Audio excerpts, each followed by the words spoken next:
Hello everyone, welcome back to our channel Jyoti Sangwan math classes. Hope you all are fine. Students, कल हमने अपने exercise 3.5 से 2 questions को complete किया था। आज हम अपना नेक्स्ट कंटिन्यू कर रहे हैं। That is our third question and the statement is solve the following pair of linear equations by substitution and cross multiplication method. अब तक हमने सब्सटीट्यूशन मेथड को सीख लिया, एलिमिनेशन मेथड को सीख लिया, क्रॉस मल्टीप्लिकेशन मेथड को सीख लिया। अब इसने क्या बोला है कि एक ही लीनियर पेयर है, यानी कि एक ही क्वेश्चन है अपने पास और इसको दो मेथड्स के साथ सोल्व करना है हमें, सब्सटीट्यूशन और क्रॉस मल्टीप्लिकेशन मेथड के साथ। सो फर्स्ट हम करेंगे सब्सटीट्यूशन के साथ।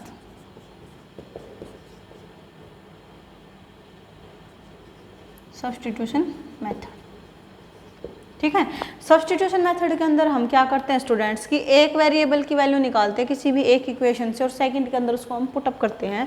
तो लेट अस से वन इक्वेशन नंबर 2 यानी कि सेकंड इक्वेशन हम क्या करेंगे फ्रॉम फर्स्ट, हमने निकाला फर्स्ट से, फ्रॉम फर्स्ट 8x अपना क्या हो जाएगा 9 - 5y हो जाएगा, ठीक है। अब हमने क्या किया x की वैल्यू निकाल ली, सो 9 - 5y/8 हो गया, ठीक है। फिर हमें क्या करना होता है, एक वैल्यू निकाली एक वेरिएबल की, जहाँ से निकाली उसको छोड़ देना, यानी कि फ्रॉम फर्स्ट से है तो पुट किस में करेंगे हम, सेकंड में, पुट इन सेकंड। सेकंड के अंदर हमने क्या किया, इस वेरिएबल की वैल्यू को पुट अप किया। सो 3 था, x की जगह पे अपना क्या आ गया 9 - 5y/8 + 2y = है 4, ठीक है। This is our second equation and now 9 3 = 27 - 15y/8 + 12y = 4। अब यहाँ पर क्या है देखो, फ्रैक्शन है यानी कि p/q की फॉर्म में है, फिर प्लस है, फिर अलग से नंबर है। तो इस कंडीशंस में हम क्या करते हैं स्टूडेंट्स की, हम लेते हैं सोल्व आउट करते हैं इसको एलसीएम के थ्रू। सो एलसीएम हो गया अपना 8। सो 8 को 8 से डिवाइड किया, 1 की मल्टीप्लाई हमने 27 - 15y के साथ की तो सेम नंबर हमें मिल गया। फिर है प्लस और 12 के डिवाइड में कुछ नहीं है तो हम क्या करेंगे 1 मान के चलेंगे यहाँ पर। सो 8 को 1 से डिवाइड किया, आंसर मिला हमें 8 और फिर 2 और फिर यहाँ पर क्या था स्टूडेंट्स 2 था। सो 2 की मल्टीप्लाई हमने 8 के साथ की तो क्या होगा 16y = 4, ठीक है। फिर हम क्या करेंगे यहाँ पर देखो, पहले न्यूमरेटर को सोल्व आउट करेंगे, फिर क्या करेंगे डिनोमिनेटर की मल्टीप्लाई कर देंगे दूसरी साइड ले जा करके। सो 27 - 15y + 16y, सो 16y माई से 15y को माइनस किया, हमें मिल गया y, यानी 27 + y/8 = 4, ठीक है। फिर हमने क्या किया 8 इधर डिवाइड में उधर जाके मल्टीप्लाई हो जाएगा। सो 27 + y = 4 8 = 32। अब हमें तो y निकालना है तो 27 अपने पास एक्स्ट्रा है लेजस में, अदर साइड लेके जाएंगे तो क्या हो जाएगा, प्लस है तो माइनस हो जाएगा। सो 32 - 27 मीन्स कितना हो गया 5। सो y की वैल्यू कितनी आ गई अपनी 5। अब हमें निकालनी क्या थी, दोनों ही निकालनी थी, x की भी वैल्यू निकालनी है। सो इसको पुट अप किया मैंने, पुट इन थर्ड 3 के अंदर इसको पुट अप किया तो क्या मिल जाएगा x = 9 - 5y यानी कि 5/8 9 - 25/8 9 - 25 मीन्स कितना -16/8 8 × 16 यानी कि x की वैल्यू कितनी मिल गई हमें -2। सो x मिल गया हमें -2 और y की वैल्यू क्या 5। This is the solution of the linear equations by substitution method. अब हमें क्या करना स्टूडेंट्स, इसी क्वेश्चन को क्रॉस मल्टीप्लिकेशन के साथ भी सोल्व आउट करना है। So let us do it with cross multiplication method.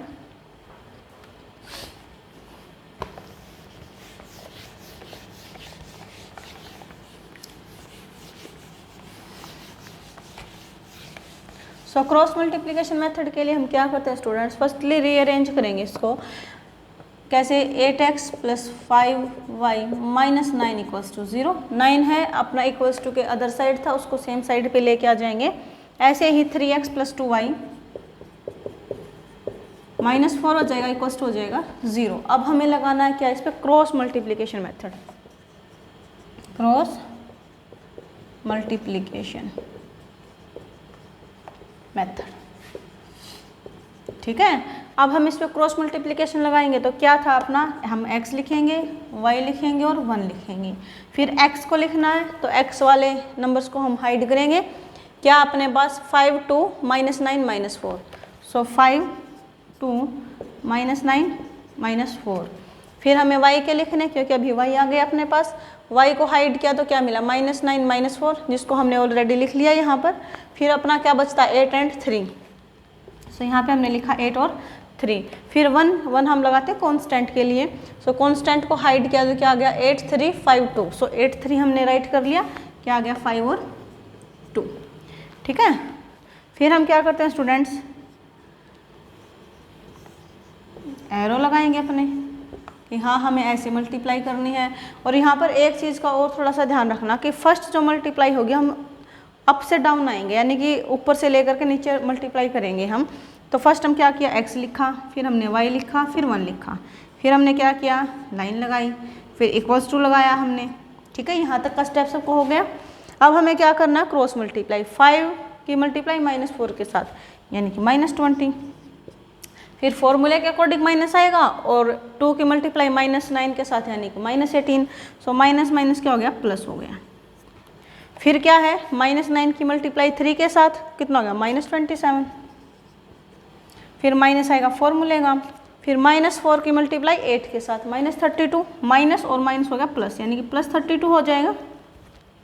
फिर हम क्या करेंगे 8 की मल्टीप्लाई करेंगे 2 के साथ, ठीक है, तो कितना हो गया 16, और माइनस फिर 3 की मल्टीप्लाई 5 के साथ -15, ठीक है। अब क्या है कि तीनों नंबर्स इक्वलिटी में है, यानी कि कोई भी दो नंबर इक्वल होगा अपना, सो हम क्या करेंगे x by -2 is equal to y by 5 is equal to 1/1। अब हमें निकालना क्या x और y की वैल्यूज रखनी है, तो एक बार x नंबर को कांस्टेंट के इक्वल लेकर चल पड़ेंगे, एक बार y को कांस्टेंट के इक्वल लेकर चल पड़ेंगे। So x by -2 is equal to 1/1, एक बार क्या होगा y by 5 is equal to 1/1 हो जाएगा, ठीक है, क्योंकि हमें x और y वेरिएबल्स की वैल्यू निकालनी है। तो एक बार x को कांस्टेंट रखेंगे इक्वल में, और एक बार y के इक्वल में कांस्टेंट को रखेंगे।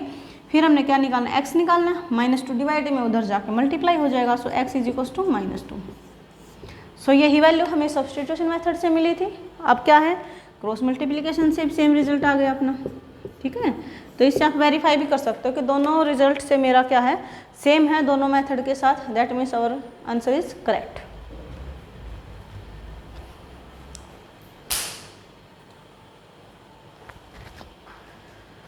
And our next question is form the pair of linear equation in the following problem and find their solution by any algebraic method। क्या है हमें यहाँ पर कुछ स्टेटमेंट्स दे रखे हैं, इसके लिए हमें लीनियर पेयर इक्वेशंस भी बनाना है, pair of linear equations, and क्या है कि सॉल्यूशन निकालना किसी भी अलजेब्रिक मेथड से, चाहे आपको सब्स्टिट्यूशन मेथड लगाओ, एलिमिनेशन लगाओ या cross multiplication, as your wish, जो आपको सुटेबल लगे उस मेथड के अकॉर्डिंग हमें क्या है इसका सॉल्यूशंस निकालना है।